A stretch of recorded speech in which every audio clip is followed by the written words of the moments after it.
Hello everyone, welcome back to Gurukul team YouTube channel. आप सभी का गुरुकुल टीम यूट्यूब चैनल पर स्वागत करता हूं। मेरा नाम है सत्येंद्र और आज हम देखने वाले क्लास 10th के जो कृषि से संबंधित जो चैप्टर है उससे संबंधित जितने भी क्वेश्चंस आए हैं या प्रीवियस ईयर में, साथ ही साथ आप सबको पता होगा कि इस बार 50% आपका ऑब्जेक्टिव होने वाला है। तो आप सबके लिए ऑब्जेक्टिव एक वरदान साबित होने वाली है। तो जो भी बच्चे यदि ऑब्जेक्टिव की तैयारी नहीं कर रहे हैं वो आप इस वीडियो के माध्यम से आप ऑब्जेक्टिव की बखूबी बहुत अच्छे तरीके से आप इसकी तैयारी कर सकते हैं। जैसा कि आप सबको पता है कि हम लोगों ने 1000 का सीरीज चला रखा है आर्ट सब्जेक्ट का। तो ये हमारा अगला क्वेश्चन का क्रम है, ये पार्ट 5 होने वाली है। और मैं चाहूँगा कि आप हमेशा स्टे मोटिवेट, हमेशा मोटिवेटेड रहे खुद को। एक कहावत है कि कर गुजर कुछ ऐसा कि दुनिया कल को बनना चाहे आपके जैसा। तो चलिए इसी वाक्य के साथ हम शुरू करते हैं।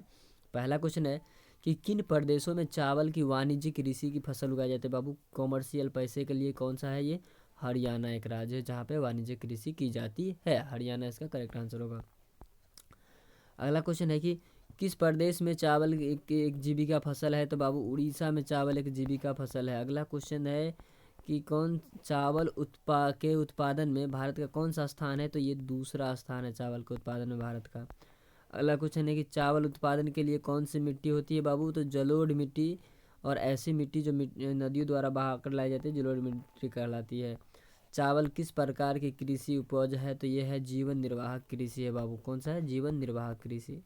चावल कौन सा फसल है बाबू? खरीफ फसल। याद रखना ख और च, ख से खरीफ, च से चावल, खच खच्च ये चावल हो जाएगा। कह रहे चावल उगाने के लिए तापमान की आवश्यकता वो 25 डिग्री सेल्सियस से ज़्यादा होना चाहिए, 25 डिग्री सेल्सियस से ऊपर। चावल के उत्पादन में भारत का स्थान कौन सा है पूरे विश्व में? तो ये दूसरा स्थान है। भारत में किस किस्म की कॉफ़ी उगाई जाती है? याद रखना है अरेबिका। अरेबिका कहाँ बाबू? कर्नाटक के क्षेत्रों में।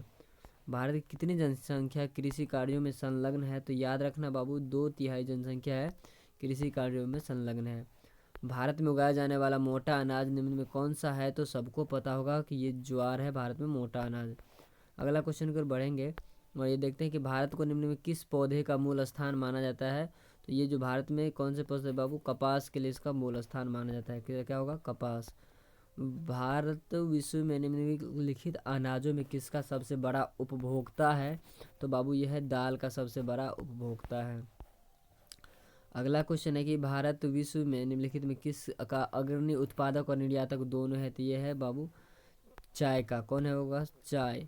भारत दूसरी मुख्य भारत की दूसरी मुख्य खाद्य फसल कौन सी है? तो पता होगा आपका, पहला है चावल, दूसरा है गेहूँ। भारत में कितने प्रतिशत पर वर्ष में दो से फसलें उगाई जाती है? दो प्रकार की फसलें उगाई जाती है 15% भाग में है। अगला क्वेश्चन है भारत का नारियल प्रदेश किसे कहा जाता है? तो आपको पता होगा केरल को भारत का नारियल प्रदेश कहा जाता है। भारत की मुख्य खाद्य फसल क्या है? तो आपको याद होगा चावल भारत की मुख्य खाद्य फसल है। अगले क्वेश्चन को बढ़ेंगे। भारत विश्व का लगभग कितना प्रतिशत कॉफी का उत्पादन करता है? सबको पता है 4%। कितना बाबू? 4%। भारत में हरित क्रांति कब आई थी? तो सबको पता है 1966 ईस्वी में भारत में हरित क्रांति आई थी। अच्छा मैं बता दूं कि जिन बच्चों को लगता है कि मुझे ये क्वेश्चन अटेम्प्ट करना चाहिए तो आप हमारे कमेंट बॉक्स में उसको अटेम्प्ट कर सकते हैं, ठीक है ना, ताकि आपको समझ में आ जाए कि आपने कितना पढ़ा हुआ है अभी तक। अगला क्वेश्चन है भारत में कितना प्रतिशत आय कृषि से प्राप्त होता है? तो इसका जो करेक्ट आंसर है 24% जो आय है कृषि से प्राप्त होता है। विश्व में सबसे अधिक फलों और सब्जियों का उत्पादन कौन सा देश करता है बाबू? तो ये है भारत। कौन है? भारत। इसका करेक्ट आंसर हो जाएगा। विश्व में तिलहन का सबसे बड़ा उत्पादक इसमें भी है कौन? भारत। निम्न किन से देश है जो लोग जीवन निर्वाह कृषि करते हैं? तो भारत के लोग जीवन निर्वाहन करते हैं, याद रहेगा। अगले क्वेश्चन की ओर बढ़ेंगे। निम्न कौन सी रबी का फसल है बाबू? तो याद रहेगा रबी मतलब गेहूँ। कौन सा होगा? रबी मतलब गेहूँ। निम्न कौन सा फसल है जो बाबू खरीफ फसल कौन सा है इसमें? तो खरीफ फसल याद होगा चावल आपका खरीफ फसल हो जाएगा, याद रहेगा। अगले क्वेश्चन को बढ़ेंगे। किस फसल की खेती के लिए ढालू भूमि की आवश्यकता होती है? तो कहवा, कॉफ़ी के लिए है ना। कौन से रबी फसल है? तो आपको पता होगा जो सरसों है गेहूं के समय बोई जाती है, तो सरसों इसका करेक्ट आंसर हो जाएगा। सुनहरा रेशा किसे कहा जाता है बाबू? जूट को सुनहरा रेशा कहा जाता है। अगला क्वेश्चन है कि निम्नलिखित में कृषि का पर्यावरण पर नकारात्मक प्रभाव पड़ा है, तो कौन सा कृषि पे बाबू? कार्बनिक कृषि, याद रहेगा। कौन सा उद्योग है जो कृषि से संबंधित है? तो ये जूट जो है वो कृषि से संबंधित है। कर कर्तन दहन कृषि प्रणाली को असम, मेघालय, मिजोरम आदि राज्यों में क्या कहा जाता है? तो इसको क्या कहा जाता है? झूम कहा जाता है। याद रखना बाबू, जो कर्तन दहन कृषि है जिसे बिहार में कहते हैं, उसको असम, मेघालय और मिजोरम में कैसे नाम से जानते हैं? झूम कृषि के नाम से जानते हैं। अगला क्वेश्चन है, जो कर्तन दहन प्रणाली कृषि है को पामलू किस राज्य में कहते हैं? तो पामलू है बाबू, ये मणिपुर में कहते हैं इसको। कर्तन दहन प्रणाली को क्या बोलते हैं? पामलू। कहाँ पे? तो मणिपुर में। कहाँ पे बाबू? मणिपुर में। अगला क्वेश्चन है कि कर्तन दहन प्रणाली कृषि को दीपा किस राज्य में कहते हैं? तो अंडमान और निकोबार द्वीप समूह में इसको क्या बोलते हैं? दीपा। अगला क्वेश्चन है, मोस्ट बीबीआई क्वेश्चन है बाबू, जितने भी है सबको याद जरूर कर लेना। जो कर्तन दहन प्रणाली है कृषि को किस देश में मिल्पा कहते हैं? तो ये मैक्सिको में इसको क्या बोला जाता है? मिल्पा बोला जाता है। समुद्री मछलियों का उत्पादक एवं उपभोक्ता के रूप में कौन प्रथम स्थान पर है? या दूसरा क्वेश्चन पूछेगा कि समुद्री मछलियों के उत्पादन में उपयोग में किस राजस्थान का राज्य का स्थान प्रथम है? तो ये है बाबू केरल का। किसका बाबू? केरल का। अगला क्वेश्चन है कि ऑपरेशन फ्लड 1 योजना किस वर्ष प्रारंभ की गई? तो 1950 ईस्वी में। ऑपरेशन फ्लड किससे संबंधित बाबू? दुग्ध उत्पादन से। इसी को वाइट रिवॉल्यूशन या श्वेत क्रांति के नाम से भी जानते हैं। अगला क्वेश्चन है कि शस्य गहनता की दृष्टि से भारत में कौन सा अग्रणी राज्य है? तो शस्य गहनता में है पंजाब बाबू। कौन सा? पंजाब। रेशम के कोकून से क्या प्राप्त होते हैं? तो ये रेशम प्राप्त होते हैं, आप सबको पता होगा।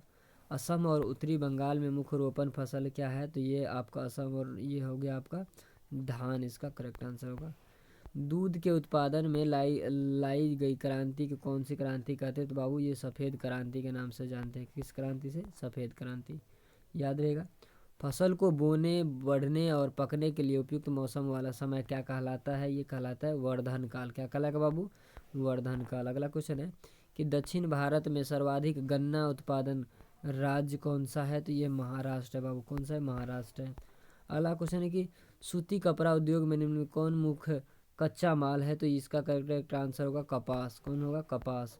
तमिलनाडु में नीलगिरी की पहाड़ियों पर किस चीज़ की खेती की जाती है? तो यह है चाय एवं कॉफ़ी की। चाय एवं कॉफ़ी की। कर्नाटक में मुख्य रोपण फसल कौन है बाबू? तो यह है कॉफ़ी। कौन होगा? कॉफ़ी।